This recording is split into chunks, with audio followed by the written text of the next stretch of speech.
Саламатсыздар ма, құрметті студенттер? Бүгінгі сабаққа қош келдіңіздер. Қалдарыңыз қалай? Бүгінгі сабақты бастамас бұрын шамалы ұйқымызды ашып серепке қалайық, сондықтан орнымыздан тұра қоямыз. Біздің басты мақсатымыз бір-бірімізге жылы сөздер айтып, жақсы қарым-қатынас құру, жылы сөздер айту, комплимент айту деген сияқты, яғни жүрек жылуы атты тренингімізді орындап жіберсек. Мен Айданадан бастаймын. Айдана, сіз өте ақылды, сондай сабырлы, көркем мінезіңізбен маған ұнайсыз деген сияқты. Ал келесі Айдана, сіз осылай жалғастыра беріңіз. Зүлфия, бүгін маған өзінің ерекше болып, әдемі болып тұрғанымен сабаққа дайындалып келгенмен ұнап тұрсың. Майя, сен бүгін әдемілігімен және мінезіңмен ұнап тұрсың. Шалай, сен бүгін мен айтқандай киініп келдің, сол үшін ұнап тұрсың. Бүгін сен, Аружан, бүгін сен өте әдемі және активный болып қатысып жүрсің. Аружан? Сабақ айтасыз. Сіз бүгін әдемілігіңізбен, сыпайылығыңызбен сабақты жақсы беретініңізбен. Рахмет. Өзімізге 3 шапалақ. Рахмет. Так, үйге берілген тапсырма бізде ғылыми зерттеу тақырыбы. Біз кеше айтып өткендей, ғылыми зерттеу әдістеріне не жатады екен? Бір еске алайық, кешегі дәрісімізді біздің. Не жатады екен? Ғылыми зерттеу жұмысына, яғни әдістер, аппараты ғылыми, оның теориясы, оның практикасы, эксперименті, осының бәрі жатады. Үйден дайындалдық па үй тапсырмасына? Екі топқа бөлген болатынмын кешегі тапсырмасына. Сол бойынша, жоспар бойынша 2 сұраққа дайындалып келулеріңізді сұраған болатынмын. Дайынбыз ба? Неше топқа кім қалай бөлінді? 2 топқа бөлінді. Біз Айдана екеуміз, сосын 3 қыз. Жақсы, бірінші кім шығарып кен?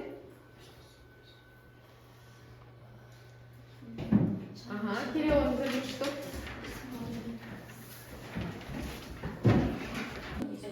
Элементтері. Ғылыми әдістер жалпы ғылыми аясындағы қолданылатын әдістердің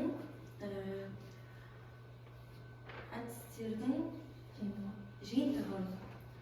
Зерттеу құралдарының түрлері, процедуралар, әдістер, тәсілдер, материалдар кіреді.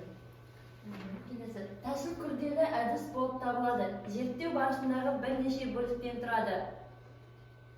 Келесі, жүйе күрделі құбылыстар болып жүреді. Оның ішіне процестер зерттеу үшін қажетті өзекті болып келеді. Және ғылыми әдіске бақылау сұрағы нені байқадың? Нені байқадың кіреді? Гипотеза, байқағанымыз не секілді? Келесі эксперимент, гипотезаға тәжірибе жасау. Нақтылау, және келесі нақтылау тәжірибенің нәтижесі қандай деген сұраққа жауап береді. Келесі тексеру, тексерудің сұрағы сенімді, өнімді нәтиже ме деген сұраққа жауап береді. Яғни бізде нәтиже сапалы болу керек деген нәрсе, да? Жақсы, келесі. Ғылыми гипотеза зерттеу. Сөз жұмақ. Бұл тапсырмада сөз жұмақ дайындап келдіңіздер, Сұрақтар қазақша айтам, бірақ жауаптар аудармамен орысша болу керек. Аудармамен орысша болу керек. Музыкалық инструмент. Гитара. Бірінші. Екінші, ағаштың бір түрі. 3 әріптен тұратын ағаштың бір түрі. Иден басталады екен. Иде. Орысша.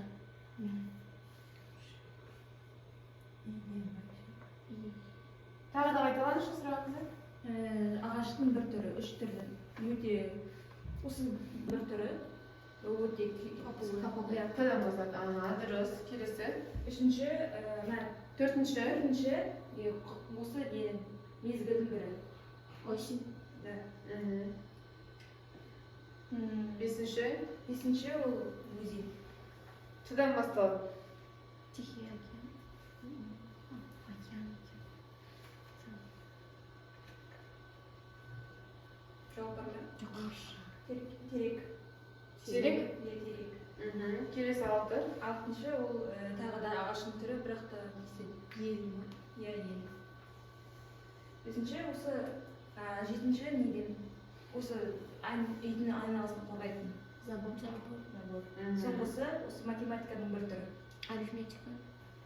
Алгебра. Жақсы. Біз топқа 3 шапалақ. Жақсы, отыра қойыңыздар, жарайсыздар. Мақсатқа байланысты белгілі бір жобаның зерттеулі болып саналады, яғни келесі слайдқа назар аударсақ, ғылыми зерттеудің өзіне тән белгілері бұл міндетті түрде алға қойылған мақсаты мен нақты анықталған міндеттерді бар мақсатқа бағытталған бір үрдіс болып саналады, яғни келесі айрықша идеялар мен қарастырылған сұрақтарды жаңаша қарастыруды кеңейтіп белгісіздікті анықтауға, шығармашылыққа бағытталған үрдіс болып саналады. Және де ол жүйелілігімен, тәртіптілігімен сипатталады. Зерттеу үрдісі ғана емес, оның нәтижелері де белгілі бір жүйеге келтірілген. Және ең соңғы тарауы оған қатаң дәлел, тұжырымдар мен қорытындылардың ретімен негізделу тәрізді қасиеттерге тән болып табылады. Зерттеулердің негізгі кездері 3 түрге бөлінеді. Олар эмпирикалық, гипотетикалық и теориялық 3 түріне бөлінеді. Ғылыми таным әдістері деңгейлері эмпирикалық, эксперименттік теория, теориялық және методологиялық.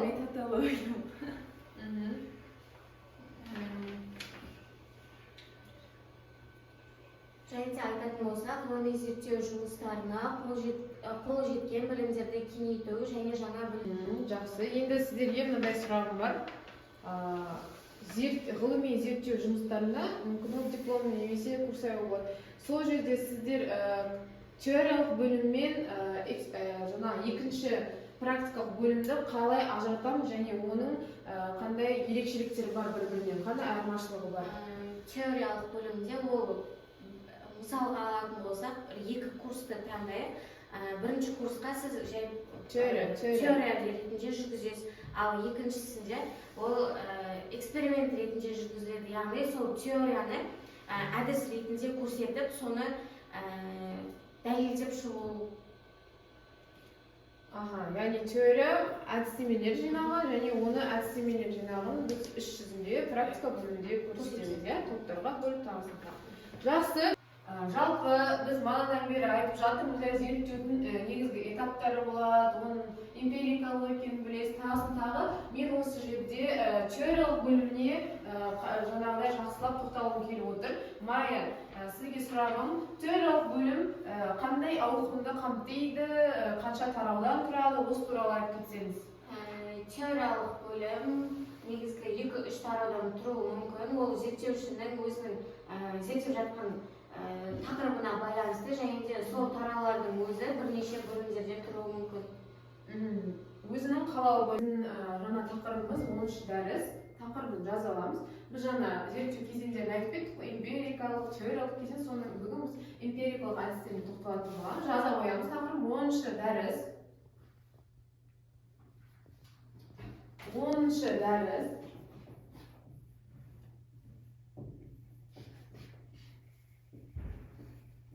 Эмпирикалық зерттеу әдістері.